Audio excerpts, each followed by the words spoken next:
Hello বন্ধুরা, শুভ সকাল। আজকের এই সকালবেলা দৃশ্যটা আসলে আমি ক্যাপচার না করে পারলাম না, আমার ভিডিওতে ধারণ না করে পারলাম না। এত সুন্দর একটা গ্রামীণ পরিবেশ, সত্যি এটা কুমিল্লা জেলার একটা জায়গায়। আর এই দেখেন ধান ক্ষেতগুলো কত সুন্দর, ধানগুলো কত সুন্দর লাগে। তারপর সবুজের যে একটা সমারোহ, তারপর দেখেন এই যে আপনার আকাশের অবস্থাটা দেখেন, একটু ক্লাউডি ভাব, কিন্তু তার চাইতে বেশি ভালো লাগতেছে আমার কাছে। দেখেন যে সূর্যটা যখন উঁকি দিচ্ছে আকাশের পানে, কত সুন্দর লাগতেছে। আমার কাছে এত ভালো লাগলো যে এই দৃশ্যটা আসলে একটু ধারণ করে দেখি কতটা ভালো লাগে। আর একটা বিষয় হচ্ছে, এখনও কিন্তু মনে হচ্ছে যেন কিছু কিছু কুয়াশা জমা হচ্ছে, মানে এখনও মানে কুয়াশাগুলো যে চতুর্দিকে মানে পড়তেছে, এটা বোঝা যাচ্ছে। আর গ্রামের এই দৃশ্যগুলো আসলে কার না ভালো লাগে, সবারই ভালো লাগে। এই যে দেখেন পাকা ধানগুলা এবং কি কাঁচা ধানগুলো, যে এই ধানগুলো যে বের হয়েছে ধান খেতে, এগুলা যে কতটা মনোরম দৃশ্য। সত্যি এগুলো আসলে যারা মাটির টানে এলাকাতে অর্থাৎ গ্রামগুলোতে ভিজিট না করবে তারা বুঝতে পারবে না এটার আসলে কতটা সৌন্দর্য এটার মধ্যে।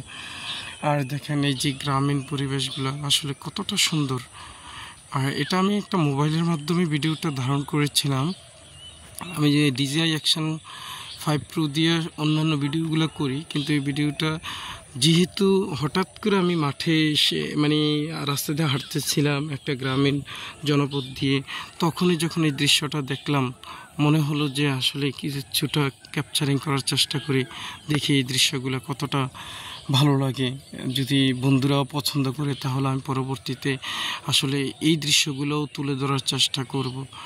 এগুলা এই দেখেন গাছপালা, গ্রামের ভিতরে গ্রামীণ মানুষগুলো যখন হেঁটে আসে কত ভালো লাগে। দেখেন কত ভালো মানুষ, সহজ সরল মানুষ। আসসালামু আলাইকুম।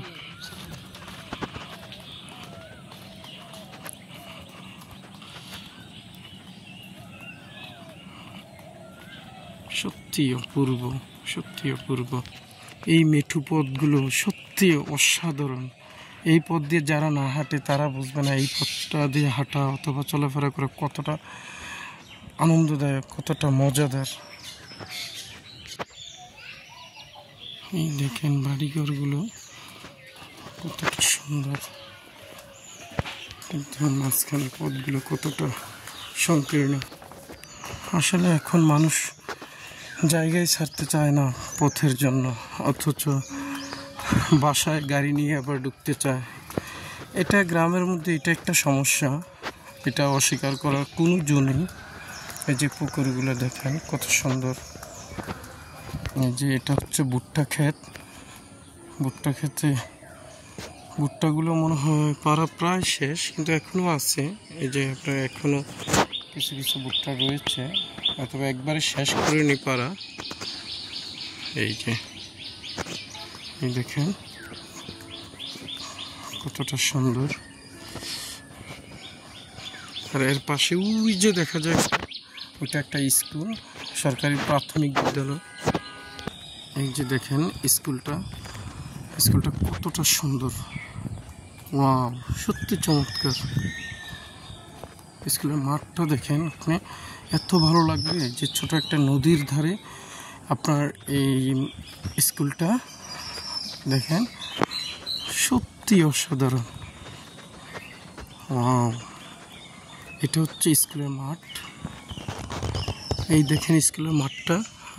এই এটা একটা সরকারি প্রাথমিক বিদ্যালয়, আর এটা হচ্ছে আপনার বসার যে জায়গা আছে, ছাত্রছাত্রীরা যে খেলাধুলার ফাঁকে একটু বসবে। আর এটা হচ্ছে শহীদ মিনার। আর এটা হচ্ছে নদীটা, ছোট একটা নদী, প্রায় মৃত। সরকার যদি আসলে খনন কাজ শুরু না করে তাহলে কিন্তু এই সমস্যাটা থেকেই যাবে। বিভিন্ন জায়গা থেকে দেখেছি কি এই নদীগুলো, অর্থাৎ ছোট ছোট যেই আমাদের এই অঞ্চলে গাং বলা হয়, এই গাংগুলোকে দখল করার একটা মানে প্রতিযোগিতায় নেমে যাবে সবাই। আরেকটা জিনিস আমি বন্ধুরা সবচেয়ে মজার জিনিস আপনাদেরকে দেখাবো, সেটা হচ্ছে এই যে একটা গাছ দেখতেছেন, এটা আমি একটু আপনাদেরকে জুম করে দেখাই। এই যে এই গাছটা হচ্ছে শতবর্ষী গাব গাছ, অর্থাৎ কেউ বলতে পারে না এটার বয়স কত।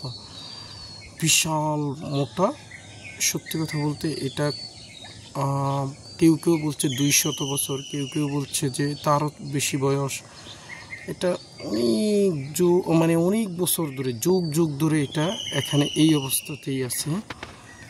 এই যে বন্ধুরা দেখেন গাছটা, ওয়াও, অসাধারণ। সত্যি আমার খুব ভালো লাগে এই গাছটা দেখানোর জন্য। আমার খুব মন চাইছিল যে আপনাদেরকে অন্তত এই গাছটা দেখাবো। শতবর্ষী, এটাকে শতবর্ষী বলা হয়, আসলে শতবর্ষী না, তার চেয়েও বড়, মানে বয়সে বড়, অর্থাৎ 200 বছর। অনেকে বলছে, মুরব্বীরা যারার বয়স এখন 70-80, তারাও বলতেছে ভাই এটা 200 বছরের বেশি হবে। কারণ আমার বাবারাও বলতো যে ওনার দাদারাও নাকি এই গাছ এভাবে দেখেছে। তার মানে কি বোঝায়? এই দেখেন গাছটা সত্যি অনেক সুন্দর, গাছটা এই অবস্থাতেই আছে। আরেকটা এটা নিয়ে একটা মিথ অবশ্যই আছে। মিথটা কি আমি বলি, যে অনেকে বলেন যে এই গাছটাতে নাকি যদি কেউ কাটার চেষ্টা করে তাহলে নাকি তার অনেক প্রবলেম হয়, অর্থাৎ ভৌতিক কোনো একটা প্রবলেম তার মাঝে তৈরি হয়। আসলে এটা সত্য মিথ্যা বলে কোনো কিছু নেই, কিন্তু অনেকে ভয়ে এটা কাটতে চায় না, কোনো অংশই কাটে না। আবার এটাও একটা আসলে ঐতিহ্য ধারণকারী, তো এই জন্য কেউই কিন্তু এটা কাটার ব্যবস্থা করে না বা কাটেও না, আর কাটারও দরকার নেই। সত্যি কথা বলতে এত সুন্দর গাছ তো কাটার কোনো প্রশ্নই ওঠে না, অন্তত পরিবেশের স্বার্থে। এটাই বন্ধুরা। আর স্কুলের গেট হচ্ছে এটা, আর স্কুলটার নামটা তো অবশ্যই দেখেন যে সূর্যপুর কোটকান্দি সরকারি প্রাথমিক বিদ্যালয় স্কুলের নামটা। এটা কুমিল্লা জেলায় অবস্থিত। আর না শিখিলে লেখাপড়া জীবন হবে দুঃখে ভরা, একটা স্লোগান দেওয়া। যাই হোক, আর দেখেন এই যে এটা হচ্ছে ওয়াশরুম মনে হয়। এখন কত সুন্দর করে ফেলছে প্রাইমারি স্কুলগুলো, কতটা আধুনিক করে ফেলছে। ওয়াশরুমের জন্য আলাদাভাবে একটা বিল্ডিংয়ে করা হয়েছে। আর এই হচ্ছে এই প্রাকৃতিক পরিবেশগুলো। আমি আসলে কতটুকু দেখাইতে পেরেছি জানি না, সত্যি অসাধারণ, অসাধারণ এক কথায়। আরেকটা বিষয় আপনাদেরকে বলে রাখি বন্ধুরা, এখানে দেখেন আমি কিন্তু কোনো এখানে এডিটিং করব না, যা আছে তাই আপনাদেরকে দেখানোর চেষ্টা করব। এই যে এই নদীটাতে দেখেন, নদীর ওই পাশটাতে কিন্তু আরেকটা গ্রাম। এই নদীটা সত্যি অনেক সুন্দর ছিল। আমি যখন অনেকের কাছে জিজ্ঞেস করছিলাম, অনেক সুন্দর ছিল আগে যখন পানির বহমান, তবে বর্ষাকালে পানির বহমানটা থাকে, এখন হয়তো একটু কম। এই দেখেন বাচ্চাদের কিচিরমিচির। এই দেখেন এটা একটা বাড়িতে আসলাম, আমার আত্মীয় লাগে, ওনাদের বাড়িটা কত ভালো লাগে যে দেখেন একদম একাকী বাড়ি। এটাই বন্ধুরা, কতটা সুন্দর আলো বাতাস, কত কিছু। ওকে বন্ধুরা, ভালো থাকবেন। পরবর্তীতে আবার কথা হবে অন্য কোনো ভিডিওতে, অন্য কোনো প্রসঙ্গে।